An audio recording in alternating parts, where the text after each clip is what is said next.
Nós vamos iniciar uma nova série hoje, você pode ver no slide em cima, a série intitulada Visões do Porvir, e eu vou fazer uma série sobre Daniel 7 a 12, essa é a segunda parte do livro. Eu vou introduzir uma parte de Daniel que a maioria de nós não está acostumado a refletir, a ponderar. Por quê? Porque o Daniel que a gente conhece é o Daniel da Cova dos Leões, é o amigo de Sadraque, Mesaque e Abidnego, que foram ameaçados de ser jogados na fornalha. É o Daniel que não quis comer das finas iguarias do rei. É o Daniel que interpretava sonhos. Mas a gente não está acostumado a ver um Daniel fragilizado, tendo visões estranhíssimas de caráter apocalíptico. Então, Daniel é conhecido pela sua primeira metade, não pela sua segunda metade. Se eu perguntasse assim, você lembra da visão das 4 bestas que emergem do mar? E alguém ia dizer assim, em Apocalipse? Dizer, não, em Daniel. Em Daniel? Sim, em Daniel, hein? Você não lembra dessa? Não, eu lembro da fornalha, eu lembro as pessoas conhecem as narrativas de Daniel, não a parte das visões apocalípticas. Então a gente vai focar nessa segunda parte. E para quem já é velho de igreja, deve se lembrar de uma série que eu fiz na primeira parte de Daniel em 2013, já faz bastante tempo.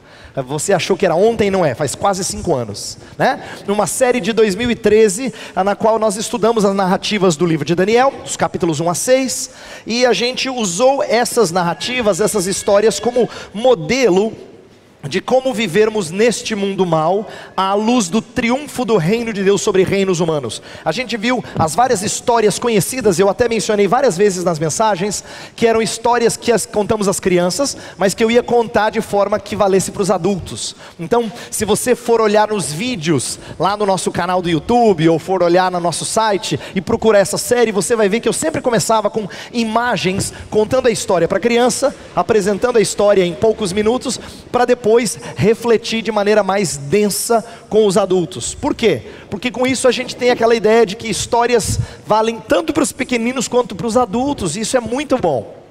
Nosso enfoque naquela série foi o cristianismo na vida pública. Eu falei frequentemente sobre como nós devemos testemunhar não só na nossa família, não só dentro da igreja, mas como é que a nossa fé, ela influencia nossas diferentes atividades fora da igreja, não só a evangelização. Todas as vezes que a gente pensa em testemunho, a gente pensa em evangelização. Mas testemunho é mais amplo no sentido de que, independente de qual seja o assunto, é preciso haver testemunho da sua fé. E nós falamos disso naquela série que era intitulada Amando a Deus no Mundo.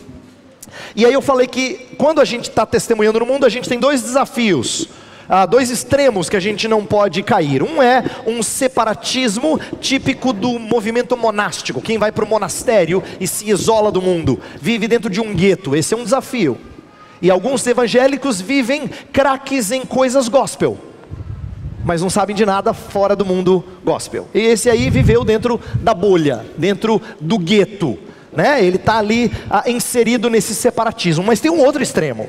O outro extremo é aqueles que vivem de tal maneira no mundo que eles querem sujar as mãos, no sentido de trabalhar, de se envolver, que aí eles perdem o aspecto em que a sua fé se tornou extremamente horizontal. Eu chamei no slide de fé imanentizada. Um Deus imanente é o Deus que está aqui envolvido conosco. A gente perde a ideia de transcendência, porque tem a ver com fazer obras sociais, tem a ver com mudar este mundo e transformar as coisas ao nosso redor. Esse é um outro extremo e às vezes crentes caem nisso. Essa foi a série lá atrás.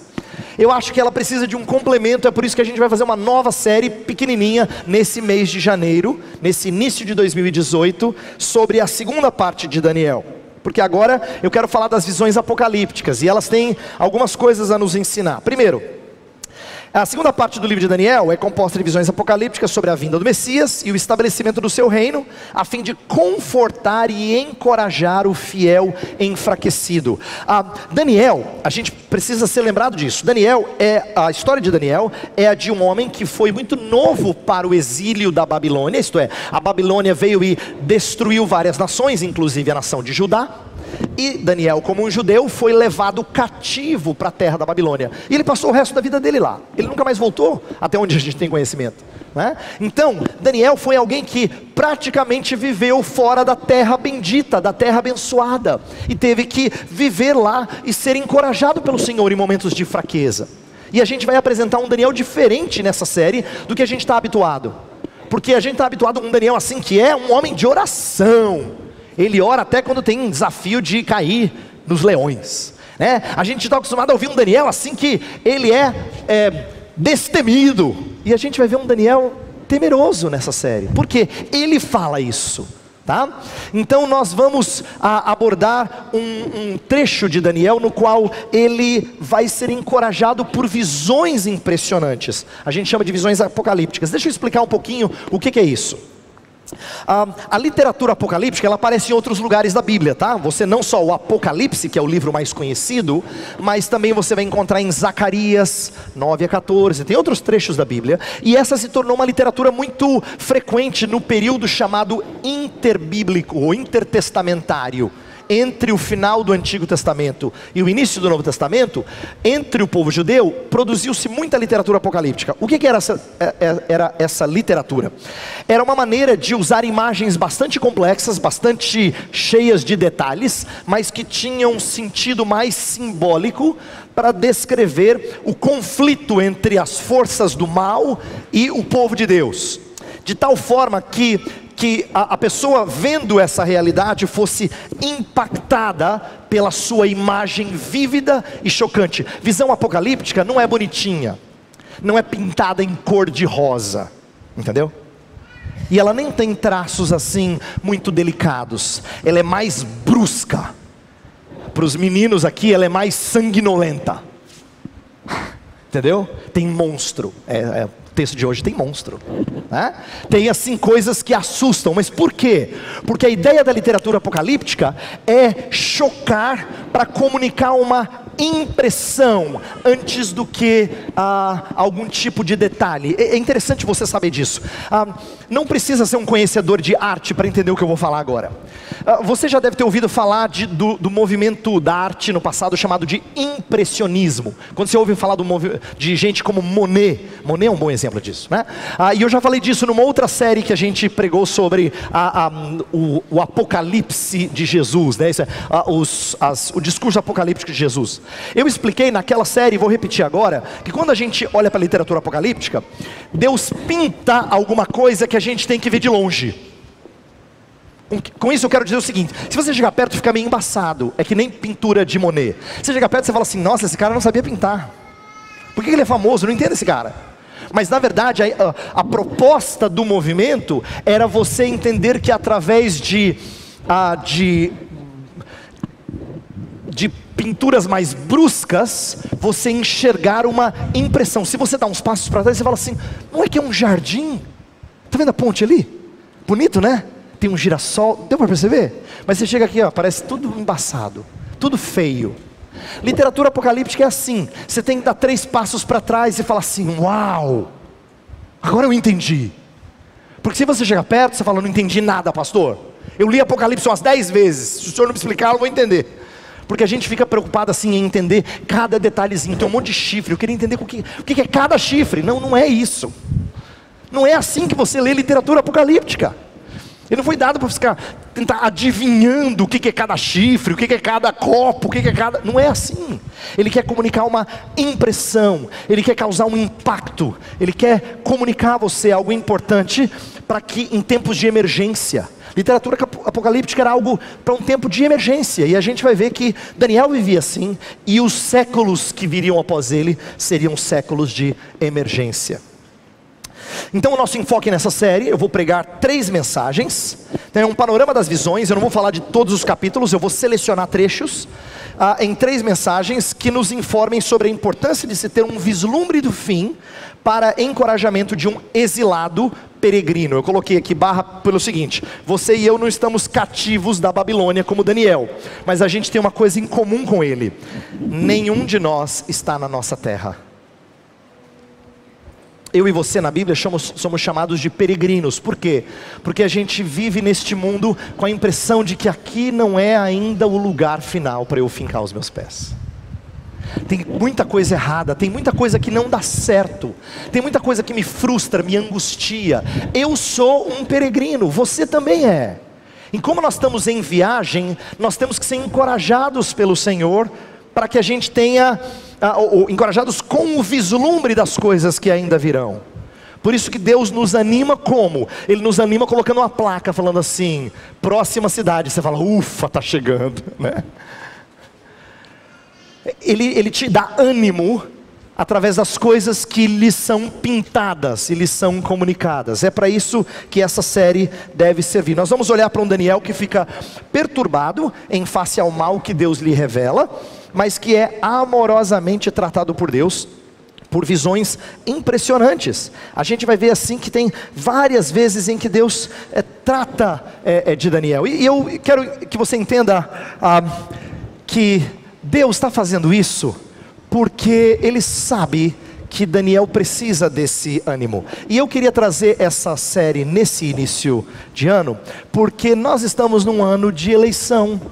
E se tem uma coisa que frustrou muito a gente nos últimos anos, nesses últimos 2 anos aí, foi como a política, se estava ruim, piorou. Você achava que não podia piorar, piorou. E agora você está até mais, assim, você é levado a pensar que talvez piore mais, quando você lê algumas notícias. E você fica frustrado. É possível que a sua preocupação não seja tanto a política, mas seja a sua família, ou seja o seu negócio, ou o trabalho que você tem, que talvez você não tenha muito em breve, porque não é um ano de boas perspectivas para alguns de nós. E é bom que nós sejamos animados no início do ano, quando temos tantas incertezas em nosso país, em nosso contexto familiar, eclesiástico e assim por diante. Por isso, eu quero convidar você a ler o primeiro capítulo que nós vamos expor nessa série, Daniel 7. Eu vou fazer a leitura de todo o capítulo, 1 a 28, vou pedir para você acompanhar. Eu vou ler na Almeida Revista Atualizada, e depois de ler o capítulo 7 inteiro, eu vou ler o último verso do capítulo 8, como está aí no slide, tá? O 27, que ele vai nos ajudar naquilo que eu quero expor. Então Daniel 7 de 1 a 28, depois o 8 e 27. Acompanhe a leitura, por favor. No primeiro ano de Belsazzar, rei da Babilônia, teve Daniel um sonho e visões ante seus olhos, quando estava no seu leito. Escreveu logo o sonho e relatou a suma de todas as coisas. Falou Daniel e disse: eu estava olhando durante a minha visão da noite, e eis que os 4 ventos do céu agitavam um mar grande. 4 animais grandes, diferentes uns dos outros, subiam do mar. O primeiro era como leão e tinha asas de águia. Enquanto eu olhava, foram-lhe arrancadas as asas, foi levantado da terra e posto em 2 pés como homem, e lhe foi dada a mente de homem. Continuei olhando, e eis aqui o segundo animal, semelhante a um urso, o qual se levantou sobre um dos seus lados. Na boca entre os dentes trazia 3 costelas, e lhe diziam: levanta-te, devora muita carne. Depois disso continuei olhando, e eis aqui outro, semelhante a um leopardo, e tinha nas costas 4 asas de ave. Tinha também este animal 4 cabeças, e foi-lhe dado domínio. Depois disso eu continuava olhando nas visões da noite, e eis aqui o 4º animal, terrível, espantoso e sobremodo forte, o qual tinha grandes dentes de ferro. Ele devorava e fazia em pedaços e pisava aos pés o que sobejava. Era diferente de todos os animais que apareceram antes dele, tinha 10 chifres. Estando eu a observar os chifres, eis que entre eles subiu outro pequeno, diante do qual 3 dos primeiros chifres foram arrancados. E eis que neste chifre havia olhos como os de homem, e uma boca que falava com insolência. Continuei olhando até que foram postos uns tronos, e o ancião de dia se assentou. Sua veste era branca como a neve, e os cabelos da cabeça como a pura lã. O seu trono eram chamas de fogo, e suas rodas eram fogo ardente. Um rio de fogo manava e saía de diante dele. Milhares de milhares o serviam, e miríades de miríades estavam diante dele. Assentou-se o tribunal, e se abriram os livros. Então estive olhando por causa da voz das insolentes palavras que o chifre proferia. Estive olhando e vi que o animal foi morto, e o seu corpo desfeito e entregue para ser queimado. Quanto aos outros animais, foi-lhes tirado o domínio, todavia foi-lhes dada prolongação de vida por um prazo e um tempo. Eu estava olhando nas minhas visões da noite, e eis que vinha com as nuvens do céu, um como o filho do homem, e dirigiu-se ao ancião de dias, e o fizeram chegar até ele. Foi-lhe dado domínio e glória e o reino, para que os povos, nações e homens de todas as línguas o servissem. O seu domínio é domínio eterno, que não passará, e o seu reino jamais será destruído. Quanto a mim, Daniel, o meu espírito foi alarmado dentro de mim, e as visões da minha cabeça me perturbaram. Cheguei-me a um dos que estavam perto e lhe pedi a verdade acerca de tudo isso. Assim ele me disse e me fez saber a interpretação das coisas. Estes grandes animais que são quatro reis que se levantarão da terra. Mas os santos do Altíssimo receberão o reino e o possuirão para todos sempre, de eternidade em eternidade. Então tive desejo de conhecer a verdade a respeito do quarto animal, que era diferente de todos os outros, muito terrível, cujos dentes eram de ferro, cujas unhas eram de bronze, que devorava, fazia em pedaços e pisava aos pés o que sobejava. E também a respeito dos 10 chifres que tinha na cabeça, e do outro que subiu, diante do qual caíram 3, daquele chifre que tinha olhos e uma boca que falava com insolência e parecia mais robusto do que os seus companheiros. Eu olhava e eis que esse chifre fazia guerra contra os santos e prevalecia contra eles, até que veio o ancião de dias e fez justiça aos santos do Altíssimo, e veio o tempo em que os santos possuíram o reino. Então ele disse: o quarto animal será um quarto reino na terra, o qual será diferente de todos os reinos, e devorará toda a terra, e a pisará aos pés, e a fará em pedaços. Os 10 chifres correspondem a 10 reis que se levantarão daquele mesmo reino, e depois dele se levantará outro, o qual será diferente dos primeiros, e abaterá 3 reis. Proferirá palavras contra o Altíssimo, magoará os santos do Altíssimo, e cuidará em mudar os tempos e a lei. E os santos lhe serão entregues nas mãos por um tempo, 2 tempos e metade de um tempo. Mas depois se assentará o tribunal para lhe tirar o domínio, para o destruir e o consumir até o fim. O reino e o domínio e a majestade dos reinos debaixo de todo o céu serão dados ao povo dos santos do Altíssimo. O seu reino será reino eterno, e todos os domínios o servirão e lhe obedecerão. Aqui terminou o assunto. Quanto a mim, Daniel, os meus pensamentos muito me perturbaram, e o meu rosto se empalideceu, mas guardei estas coisas no coração. Agora, o último verso do capítulo 8, verso 27 diz: eu, Daniel, enfraqueci e estive enfermo alguns dias, então me levantei e tratei dos negócios do rei. Espantava-me com a visão, e não havia quem a entendesse. Coloquei esse último verso porque ele também se trata de uma visão no mesma época, tá? Durante o reinado de Belsazar, o mesmo contexto político. Por isso que casa nós falarmos tanto do finalzinho do 8, tendo o 8 como contexto, como o 7. Inclusive, por falar em contexto político, eu quero começar explicando qual era o contexto político, porque isso vai dar um sentido maior à visão. Deixa eu explicar. O capítulo 7 que a gente acabou de ler, acontece antes do capítulo 5. Então, o 7 a 12 não é cronológico com o 1 a 6, tá? Ele acontece no primeiro ano de Belsazar. O que acontece no capítulo 5? Você deve se lembrar da escrita na parede, aquele dedo que escreveu Mene, Mene, Tekel, Parsim. Que era uma coisa que ninguém conseguia interpretar, e aí Daniel foi chamado, e ele profetizou que o reino seria dividido, e o rei morreria, e naquela noite termina o capítulo dizendo que Belsazar morreu. Então, isso aqui acontece antes daquele evento, óbvio, foi no primeiro ano do reinado de Belsazar. Por que é importante a gente ter isso em mente? Porque mudança de rei poderia significar novos caminhos, uma nova esperança. Quem sabe, sempre quando tem eleição a gente fica empolgado. Quem sabe dessa vez tem mudança, tem alguma coisa que vai para frente. Não é possível, porque piorar não dá, tem que melhorar, Assim, existe uma certa expectativa com mudança governamental, de que talvez as coisas vinguem, talvez dê certo. Só que não houve mudança de rei, mudança benéfica, nem para Daniel, nem para os exilados judeus. Você deve se lembrar que com Nabucodonosor, que reinou antes de Belsazar, Daniel era um homem que estava lá por dentro das decisões do reino. Ele era o segundo do reino. Nabucodonosor o fez um homem importante, que lidava com todas as questões governamentais da Babilônia. E aí, quando Belsazar entra em cena, Daniel é esquecido de tal forma que Belsazar nem o conhecia. Quando a rainha mãe no capítulo 5 apresenta, tem um tal de Daniel que interpreta sonhos. Ele interpretou do seu pai Nabucodonosor. Aí que Belsazar diz, então chama esse cara, quem é ele? Olha só, ele passou de segundo do reino para um desconhecido durante todo o reinado de Belsazar. É possível que tenha havido um tempo entre a morte de Nabucodonosor e o reinado de Belsazar. Ele não é necessariamente direto. Belsazar provavelmente era um neto de Nabucodonosor. Então foi um tempo em que Daniel foi perdendo influência no reino. Então, como ele ficou esquecido, era um tempo de desânimo. Daniel vai ficar aqui num período de expectativa, de melhora, mas sem muita coisa animadora. Portanto, as visões dos capítulos 7 e 8 trazem um vislumbre do governo de Deus, ainda que fala de longo período de sofrimento ao povo. O capítulo 7 que a gente vai expor hoje, e o 8 eu só vou mencionar, perdão, eles falam de tempos futuros que trariam algum sofrimento para o povo, e isso vai deixar Daniel preocupado. Mas também fala do governo de Deus, do controle e da vitória final de Deus. O que é interessante é que essas visões, elas devem ter sido o contexto para Daniel falar tão ousadamente lá para Belsazar, quando ele foi chamado para interpretar a escrita na parede. Porque ele é um Daniel fragilizado no capítulo 7, como a gente vai ver, e até no 8, mas quando ele é chamado para falar na presença do rei, você fala, esse cara é macho, esse cara é destemido. Mas a gente vai ver que ele também fica temeroso, ele é frágil como eu e você.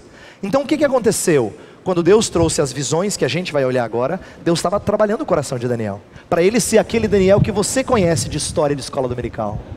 A gente só conhece o Daniel destemido, mas tem o Daniel fraco, que vai ser fortalecido por essas visões apocalípticas, para ele ser aquele homem tão destemido na presença do rei.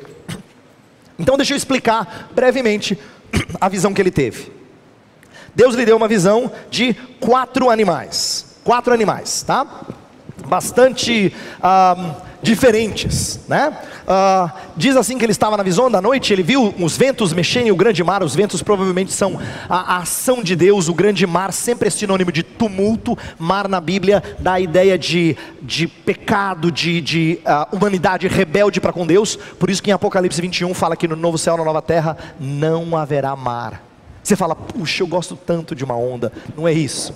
Não haverá tumulto. A ideia é de trazer conforto, de trazer, não vai ter tumulto. Lembra? Águas turbulentas. Mar representava isso. Ele era um desafio para o mundo antigo. Era sinônimo de algo a se temer. Então, do mar surgem 4 animais. E Daniel começa a descrever um por um deles. O primeiro é um leão com asas de águia. Então pensa bem, ele já seria feroz e assustador sendo um leão. Você sonhar com um leão perto de você é uma coisa, mas agora ele vai sonhar com um leão que voa.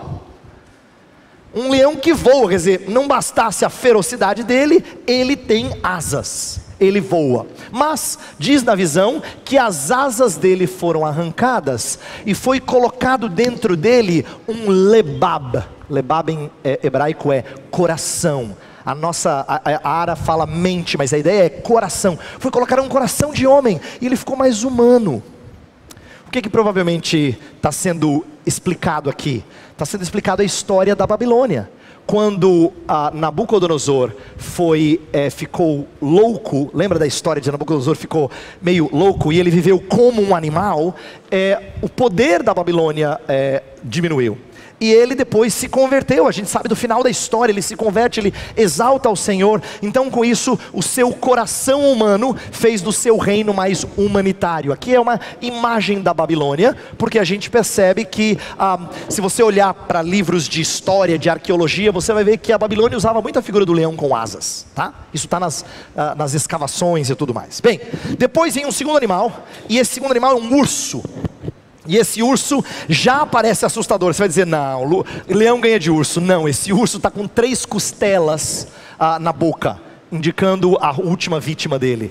E ele é tão feroz que ele está pronto a subir e atacar de novo. E tem gente dizendo, vai, ataca de novo, mostrando que ele é um novo inimigo. Ele é assustador, tá? E o urso aqui vai indicar um certo crescimento em ferocidade. Ele não teve as asas arrancadas como o primeiro.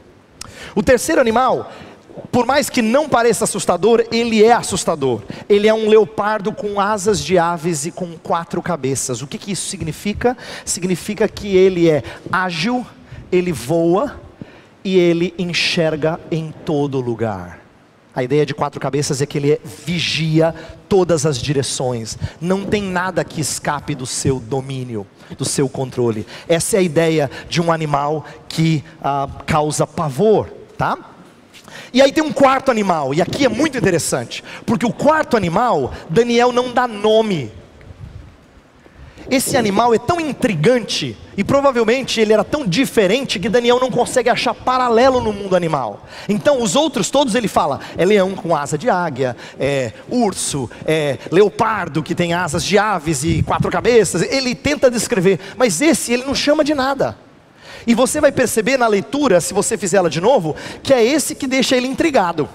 Ele quer saber mais desse aí, que esse aí é muito diferente. Ele é diferente dos outros. Uma das coisas que mostra o seu terror, o terror que ele causa, é que ele tem 10 chifres. Você vai dizer, 10 chifres? Os animais que eu conheço que tem 10 chifres são bonitinhos. A gente deixa no zoológico, tem vontade de tirar foto. Não, não é isso. Na Bíblia, chifre é sinônimo de poder. 10 chifres é muito mais do que um animal forte de 2 chifres. Então a imagem é de alguém que tem poder multiplicado, tá? Se um animal com 2 chifres, ele dá cabeçada em outro, pensa no animal com 10 chifres. A ideia é pensar em algo que seja mais forte, mais ousado, que cause mais terror. Fala de dentes e garras de ferro, de bronze, mostrando assim que esse animal ele é aterrorizador em sua força. O que está acontecendo nessa visão que é importante eu descrever a você? Essa visão se parece muito, esse sonho que Daniel está tendo, que ele chama de uma visão da noite, está parecendo muito a visão que Nabucodonosor teve dos 4 reinos, aquela imagem que tinha cabeça de ouro, ombros de prata, ventre de bronze e pernas de ferro e barro, né? Que era a história de 4 reinos. A gente viu essa história e as crianças estão pintando um desenho que tem essa imagem de Daniel 2. Só que tem um aspecto diferente desses 4 animais em relação a Daniel 2. Daniel 2, os objetos da estátua estão em glória decrescente. Ouro, depois prata, depois bronze, depois ferro. Quer dizer, vai valendo menos à medida que desce a estátua. Com os animais é o contrário, eles estão em terror crescente. Se o primeiro animal pode parecer aterrorizador, ele perde as suas asas. O segundo tem costela, sangue na boca. O terceiro, ninguém escapa do seu controle. E o quarto, Daniel fica intrigado, porque ele é pior do que os outros todos. Então, a ideia é crescer em terror. Isso explica em parte porque Daniel vai ficar alarmado, tá?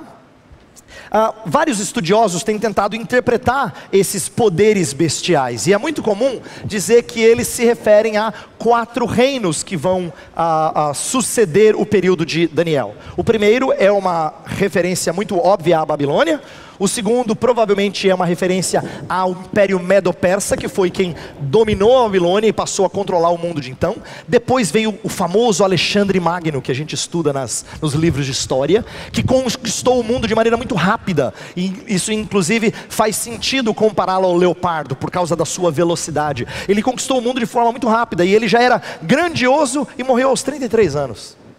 Quando ele morreu, o seu reino foi dividido em 4 partes para 4 dos generais. É possível que as 4 cabeças sejam uma referência a esses 4 generais que agora controlam o mundo da época. E o quarto animal, é difícil dizer com certeza, mas provavelmente se refere ao império mais famoso de toda a história do mundo.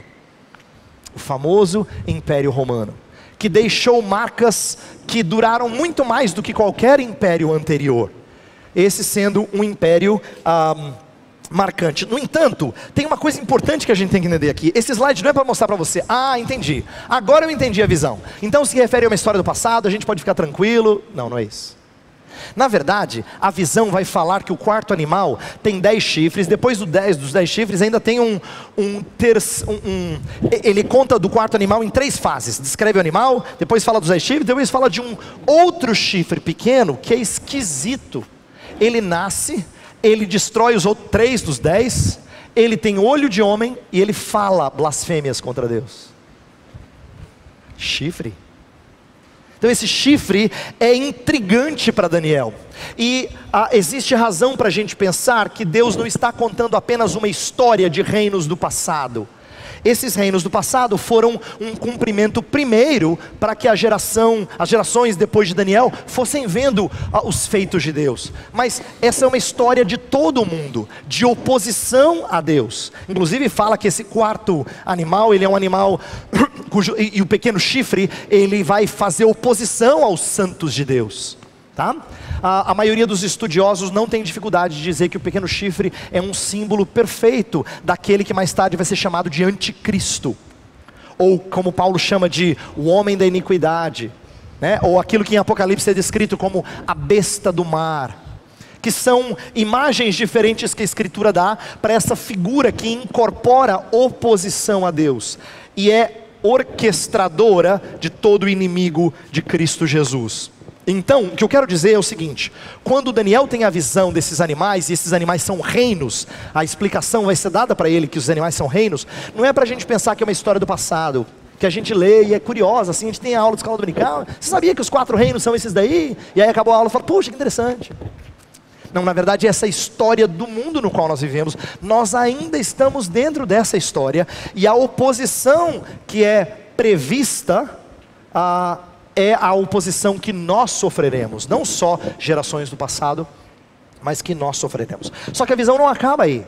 Depois desses 4 animais estranhos, Deus traz um aspecto maravilhoso da visão. Aparece um tal de ancião de dias. Essa figura é citada só aí em Daniel, mas é uma figura que representa o próprio Deus. Ancião de dias é a ideia de alguém que causa respeito. Seu cabelo é branco, fala que suas vestes são brancas, ao seu redor só tem fogo, dando a ideia de juízo. Ele é o soberano juiz, e ele vai julgar esses reinos, representados pelos animais, de acordo com as suas obras. É por isso que ele abre os livros. Lá nos livros estão registrados as obras desses reinos. E ele vai julgar esses reinos com justiça. Por quê? Porque o último reino, o 4º animal, aquele que faz mais mal para com o povo de Deus, esse animal é morto, diz o texto. Mas os outros também foi lhe tirado do domínio, mas Deus deixou um pouquinho mais de tempo, da ideia de que Deus não foi tão rigoroso com eles quanto foi com o 4º, mostrando que Deus não tem injustiça, Deus tem parâmetro na hora de julgar, e Ele julga segundo as obras de cada um.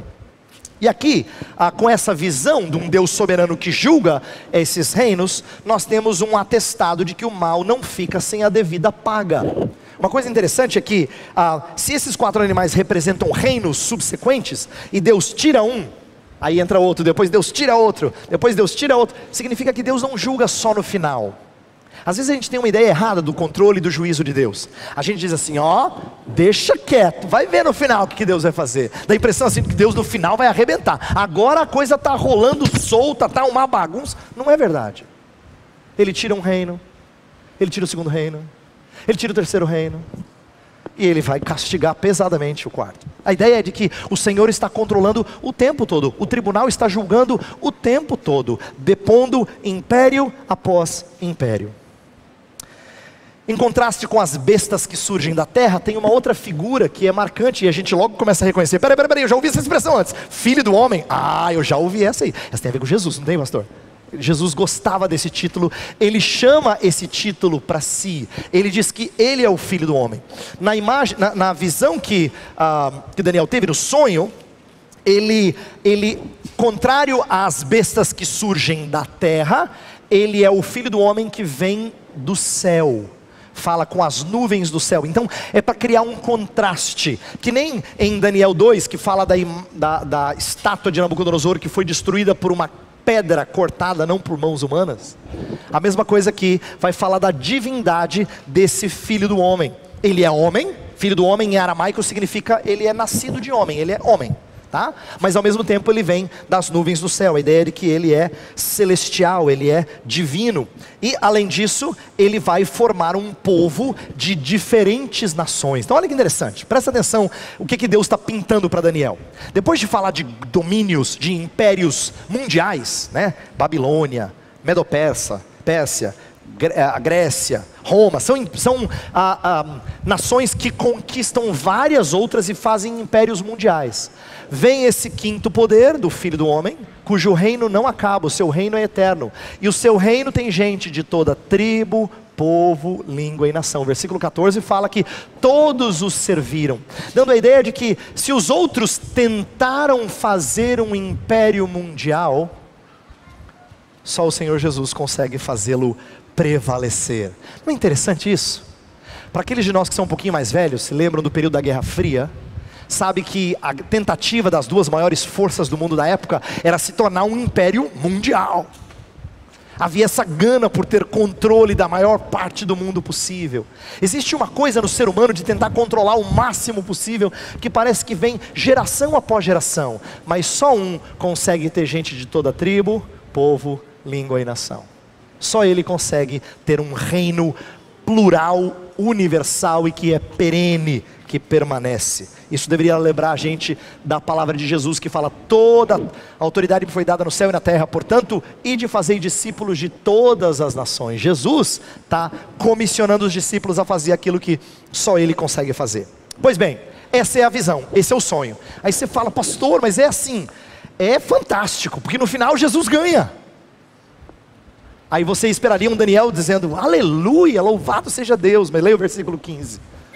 Olha como é que está no versículo 15. Versículo 15 de Daniel 7, ele fala assim: quanto a mim, Daniel, o meu espírito foi alarmado dentro de mim, e as visões da minha cabeça me perturbaram.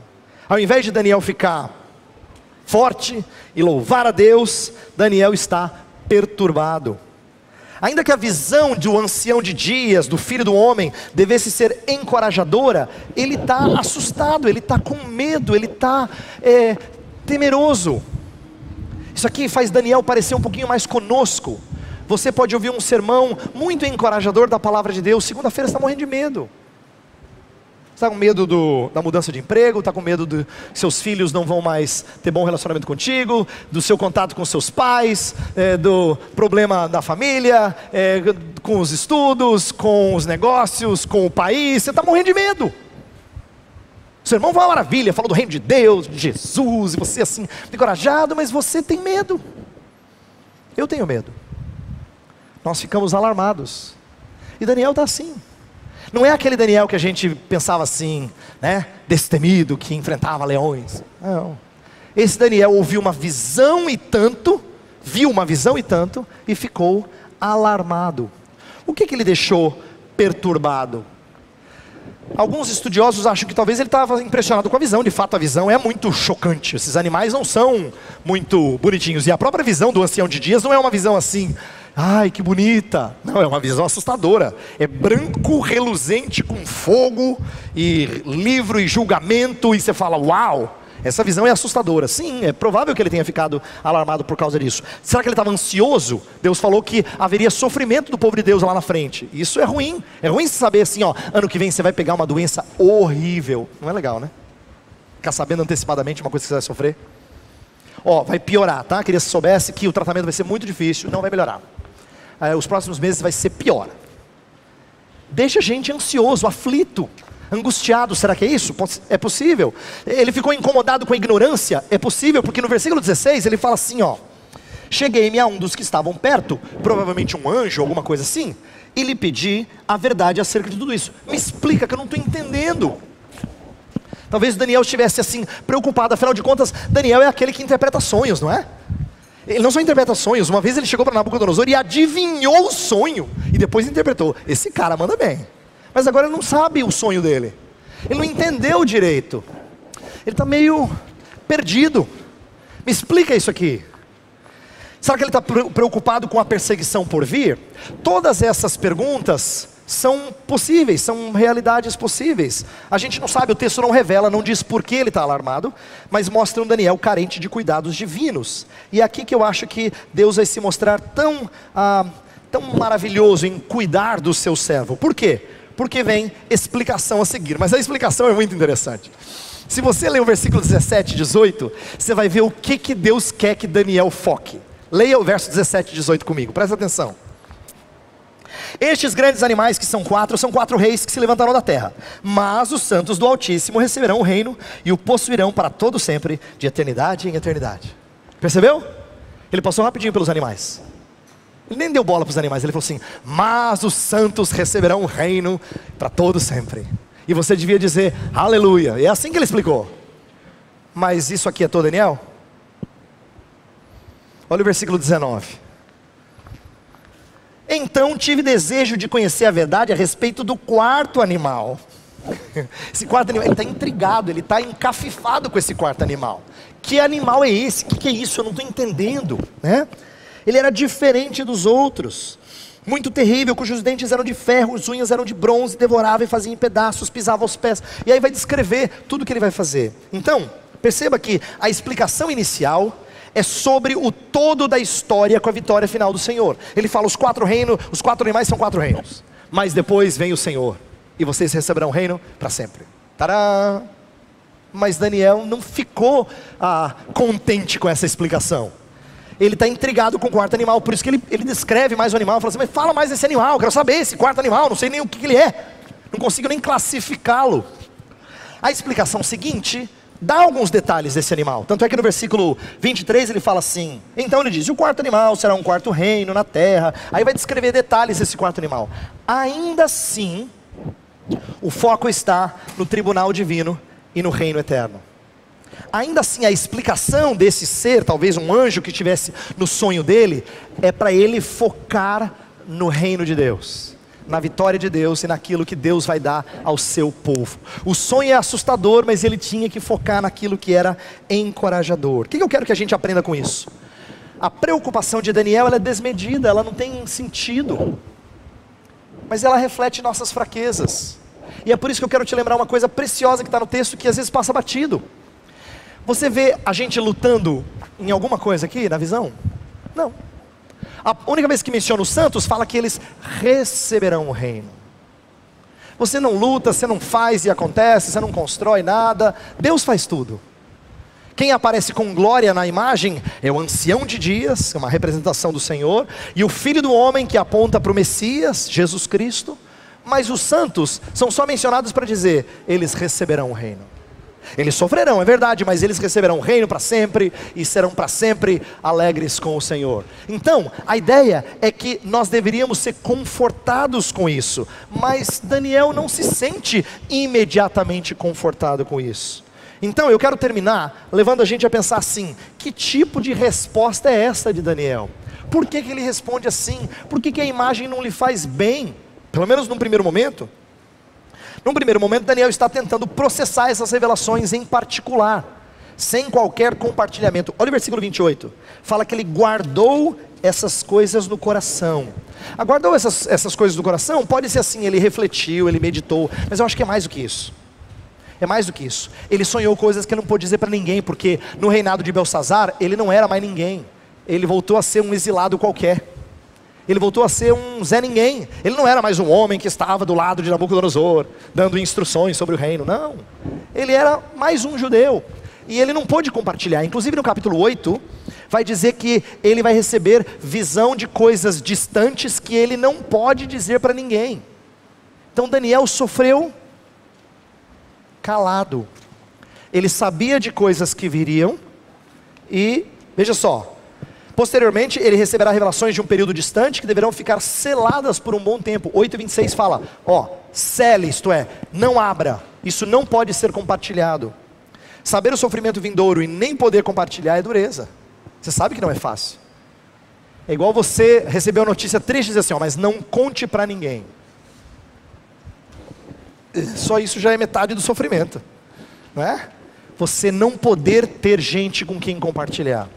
Mas a reação no finalzinho do versículo 27 é um pouco mais encorajadora.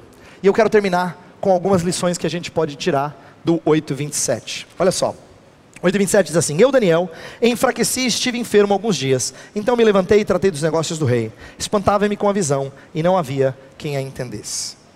Eu quero terminar com 2 reflexões, coisas para a gente pensar para o início desse ano de 2018, ao mesmo tempo que para o início dessa série. A primeira coisa é que Deus nos chama a sermos confiantes em meio à neblina. Eu gosto dessa analogia porque quem sabe que, o que significa dirigir na neblina, sabe que a gente sempre confia, até intuitivamente.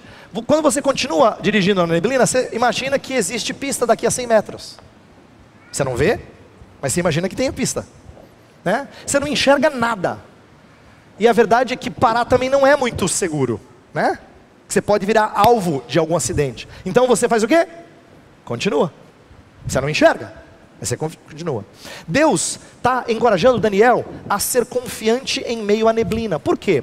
Porque esse é o grande intérprete de sonhos que precisa ser resignado em entender apenas parcialmente. Sabe o que é interessante? Daniel, às vezes vai dizer nessas visões aí do final do livro, ele vai dizer assim, ó, não entendi alguma coisa. Vai chegar anjo tentar explicar para ele, às vezes ele vai dizer que ele entendeu. Então você fica assim, mas peraí, Daniel entendeu ou não entendeu? E eu acho que eu deveria dizer os dois. Ele entendeu algumas coisas no todo, mas ele não entendeu alguns dos detalhes, ele não entendeu algumas das coisas, algumas das minúcias dessas visões que ele está recebendo. E ele tem que ser resignado em compreender que tem coisas que nós não entendemos. Tem coisas nas previsões dadas a Daniel que ele não tem como saber. E tem coisas sobre o nosso futuro que a gente não tem como saber. No entanto, Deus pede que ele confie no controle de Deus e naquilo que vai acontecer. Por exemplo, deixa eu explicar com uma ideia simples para você entender. Jesus Cristo foi profetizado no Antigo Testamento de diferentes maneiras. Às vezes aquilo que era dito dele cumpriu-se literalmente. Por exemplo, fala que tu, Belém Efrata, pequena dentre as outras nações de Judá, de ti sairá aquele que vai reinar o mundo. Quer dizer, vai nascer em Belém, da Judéia. Foi lá que ele nasceu? Exatamente, literalmente. Mas o Antigo Testamento também fala que alguém viria como Elias. E João Batista foi identificado com Elias, mas João Batista não é Elias. Aí você fala, João Batista é literalmente Elias, assim, reencarnado? Não, por favor, não tem reencarnação na Bíblia, tá? Então assim, às vezes uma profecia do Antigo Testamento é cumprida literalmente e às vezes não é. Como é que você vai saber? Não sei. E essas coisas de não saber é algo que nós temos que aprender para aquilo que está nos aguardando. Deixa eu explicar. A gente fica temeroso com respeito a incertezas. Eu coloquei aqui, você confia quando há imprevisibilidade na adversidade? A gente não gosta disso. A gente não gosta de não saber como vão ficar as coisas. Por que o nosso país tem experimentado um êxodo muito grande nesses últimos meses e até mais de ano? Muita gente saindo do Brasil porque é bom ir para um lugar em que você tem uma noção do que vai acontecer. Você não gosta do imprevisível, você gosta de saber como as coisas serão, mais ou menos. É uma busca por alívio. É uma busca por alívio. É sair para dizer, pelo menos eu sei como as coisas funcionam lá. Aqui eu não sei como é que elas vão funcionar. Presta atenção em como pessoas fazem quando o casamento não vai bem. Quando o casamento não vai bem, muitas vezes, por não saberem como é que vai ser, eles preferem sair. Porque pelo menos eu sei. Pelo menos eu estou planejando. A gente não gosta do imprevisível.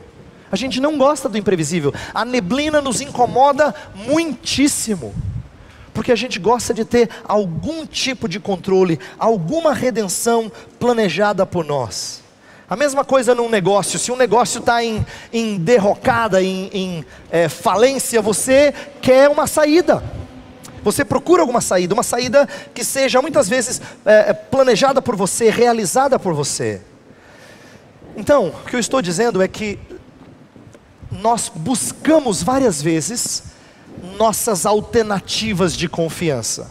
E o Senhor está ensinando para Daniel que tem vezes que a gente não consegue prever. Como é que vai ser, pastor? Eu não sei. Como é que vai ser 2018? Eu não sei. Mas se eu tenho alguma ideia? Não sei. Mas nem assim, não.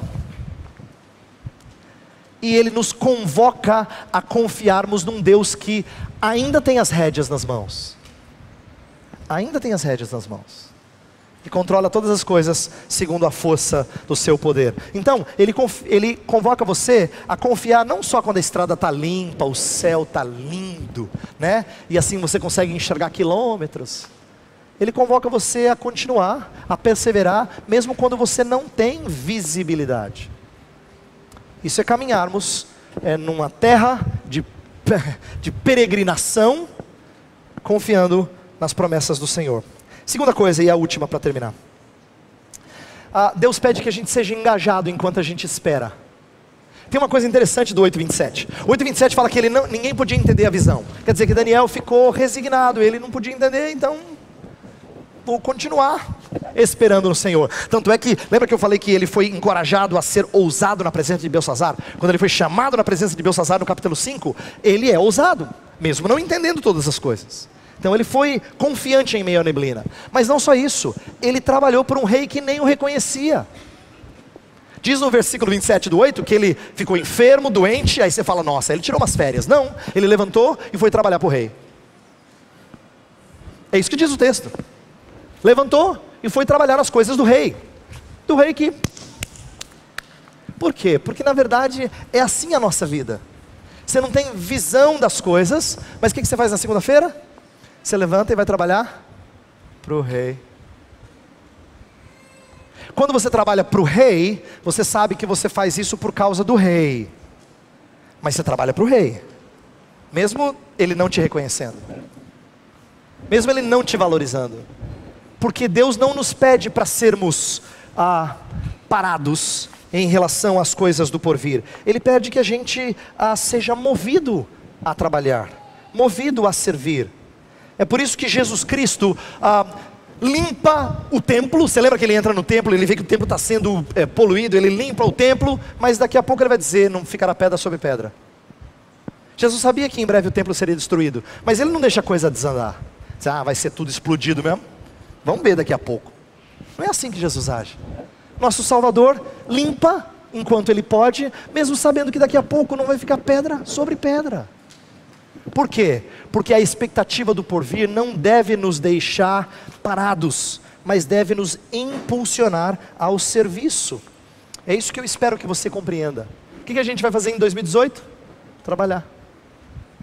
Trabalhar nas coisas do Senhor, trabalhar para aquilo que nós fazemos, profissionalmente falando, trabalhar em prol da nossa família, servir o próximo, a gente vai trabalhar. Mas eu não sei se vai dar muito certo, mas a gente vai trabalhar. Nós somos chamados para isso.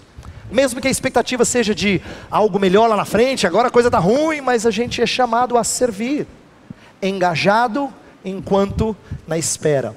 Se você conseguir manter essas duas coisas em mente, eu creio que 2018 vai ser menos temeroso para você e para mim.